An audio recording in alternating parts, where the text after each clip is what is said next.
बिस्मिल्लाहिर्रहमानिर्रहीम। लो जी हमारे संगी साथी दोस्तों बाबा अल्लाह खैर करे। बिल्कुल जनाब लाला फारूक प्रोग्राम मिठियां गल्लां नाल हाजिर खिदमत और सारे भैन भरावां संगियां साथियां दोस्तां बाबा की जनाब सलाम देने जींदे रहो। अल्लाह पाक खैर करे। जिथे जिथे बैठे हो बिल्कुल खुशबाश रहो दोस्तों। ਲਓ ਜੀ ਮੈਂ ਆਪਣਿਆਂ ਭੈਣ ਭਰਾਵਾਂ ਕੀ ਗੱਲ ਬਣਾ ਜੁਲਾਂ ਕੇ ਸਦਾ ਕਿ ਅਸੀਂ ਕਿ ਮੀਰਪੁਰ ਆਜ਼ਾਦ ਕਸ਼ਮੀਰ ਹੈ ਜਿਹੜਾ ਇਹ ਜਿਸ ਤਰ੍ਹਾਂ ਲੋਕ ਬਾਣੇ ਨੇ ਕਿ ਕਸ਼ਮੀਰ ਬੜਾ ਖੂਬਸੂਰਤ ਹੈ, ਬਹੁਤ ਸੋਹਣਾ ਵਾ। ਉੱਥੇ ਨੇ ਲੋਕ ਜਿਹੜੇ ਉਹਨਾਂ ਦਾ ਕਲਚਰ ਹੈ ਜਿਹੜਾ ਬਹੁਤ ਖੂਬਸੂਰਤ ਹੈ। ਬਿਲਕੁਲ ਜਨਾਬ ਅੱਜ ਮੈਂ ਵੀ ਸੋਚਿਆ ਕਿ ਤੁਸਾਂ ਕਿ ਮੀਰਪੁਰ ਖੜ ਕੇ ਫੇਰਾਂ ਜ਼ਰਾ ਖਾੜਕ बदाल है जोड़ा यकीन करी कि बड़ा पुराना जहा ग्राम है। क्या बात है जनाब, डैम ने बिल्कुल किनारा है और जितना ये मीरपुर या खाड़क बल्कि पूरा मीरपुर ही आखो जी, जितना ये मीरपुर खूबसूरत है ना, यकीन करी कि उतने ही इन्होंने रहन वाले जेड़े वो मेहमान नवाज और खुश इखलाक और हमेशा हंसते मुस्कराते चेहरे अपनी तारीख ने वर्कियाँ की बेशुमार ग्रामां तरह खाड़क बदाल ने भी अपने कल्चर की जिंदा रखे हुआ है, अपनी ज़बान की जिंदा रखे हुआ है। इसमें कोई शक नहीं है। ये तुम तकने सो कि एक बड़ा खूबसूरत जहा पेड़ है जोड़ा वो बधा गया हुआ और उस पेड़ ने विच क्या होया कि जनाबन ऊँट पालिया गया हुआ और ऊँट है जोड़ा बिल्कुल जनाब बेशुमार जगह पर ऊँटा की नमाइश भी होनी है, बेशुमार जगह पर मुर्गियां की नमाइश होनी है, मुर्गियां की लड़ाई होनी है, तितरां की नमाइश होनी है, तितरां की लड़ाई होनी है, बटेरियां की नमाइश होनी है, बटेरियां की लड़ाई होनी है। ये मुख्तलिफ जगह पर ये चीज़ां कीतियां जानियां। हालांकि मैं कई दफ़ा सोचना होना कि कदे एवं तकिया जाए तो मंदा भी आवना वै बई, लेकिन मंदा तो नहीं कि इत्थे इन्ना इस जानवर की अपनी जानी नालों ज़्यादा खुराकां दई के अपने बहुत ज़बरदस्त ज़बरदस्त चीज़ां खलाई के इन्होंने जानवरों की तैयार किया होना तो फिर उन्होंने पर वजन लदने ने। मीरपुर ने सा नज़ारे तकने सो माशाअल्लाह ये खूबसूरत जहा शहर होना सी, लेकिन अज पानियां दियां डावां इत्थे खलतियां पता लगना कि इत्थे तो शहर ही कोई नहीं सी। खैर असा बिल्कुल मैं तुसें दसना जुना कि इस कोई शक नहीं है।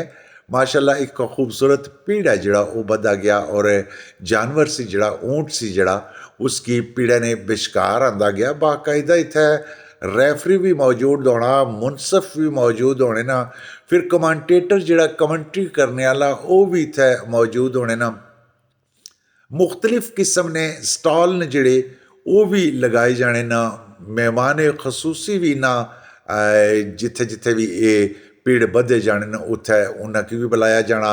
जेर सदारत है जी मुख्तलिफ मारूफ सियासी मजहबी जड़े ने इन्होंने दोस्तों की जहमत दी जानी है कि तुसां जेर सदारत इत्थे करवाने प्रोग्राम और फिर ये लोग बड़े बाइज्जत तरीके नाल ये प्रोग्राम बड़ा पुरअमन तरीका रखी के तो ये प्रोग्राम अपने अंजाम तक पहुँचाने ने। और फिर सच्ची गल है कि जेड़ा ऊँट सब तो ज़्यादा वजन चुकना वै वो अनाउंसर है जोड़ा वो अनाउंस करना, रैफरी और जेड़े नंबरदार विच खलते होने वो बाकायदा दसने कि फलां बंदे ना ऊँट है जोड़ा वो वज़न है जोड़ा वो ज़्यादा चुक गया वै, लिहाजा उसकी पहला इनाम दिता जाना वै।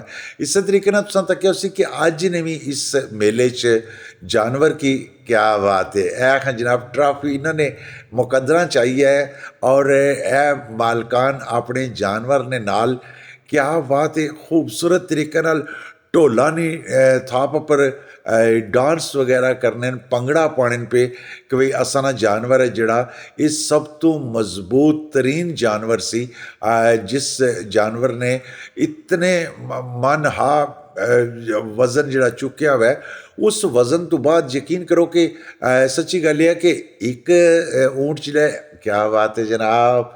अज तो सारे खाड़का ने नामी ग्रामीण जड़े न वो ढोल पर जनाबन बिल्कुल भंगड़ा पाने पे खुशी ना इजहार है जोड़ा वो ढोलों नाल कीता जा रहा है। और ढोल है जोड़ा मैं कई दफ़ा सोचना होना कि ये गल याद रखे कि ये भी साड़ा कल्चर है।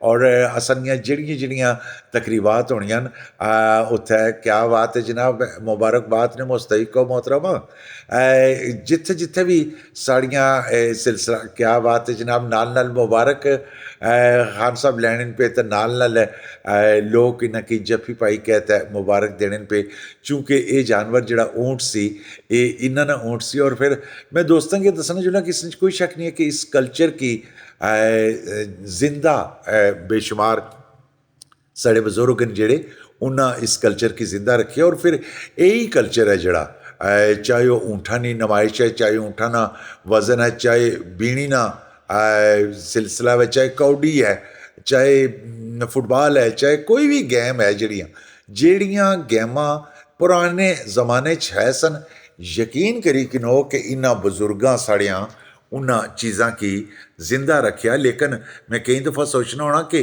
जेह्ड़ी असां जिस नस्ल च जाई रहे हैं, जिस दौर चों जाई रहे हैं, इस तो बाद शायद कोई चीदा चीदा ही लोक बच सन जेह्ड़े अपनी तारीख की रोशनास कर सन। लो जी भंगड़ा पै रेहा और अपने अपने जानवर लैके, अपने अपने ऊँट लैके, बड़े खूबसूरत किस्म ने ऊँट। और मज़े की गल है कि इन्ना ऊँठां दियां कीमतां ने जेह्ड़ियां, जिस तरह असां ना आखने कि मैंग भाई जेह्ड़ी ऐ ओह् आसमानां नाल गल्लां करनियां पई, इस्सै तरीके नाल इन्हां ऊँठां दियां कीमतां जेह्ड़ियां ओह् वाकई आसमानां नाल गल्लां करनियां होनियां न पियां। इसने बिच बेशुमार लोक मजमे च जेह्ड़े बैठे होने न, ओह् खुशी ना इजहार भांगड़ा मारी के भी करने न। बेशुमार जेह्ड़े लोक होने न ओह् ऊँठै गी हत्थ रक्खी के भी ते खुशी ना इजहार करने न। बेशुमार जेह्ड़े ओह् ऊँठै दे सामने आई के ते भंगड़े मारने न। इस च कोई शक नहीं है कि ओह् दाद देने न। फिर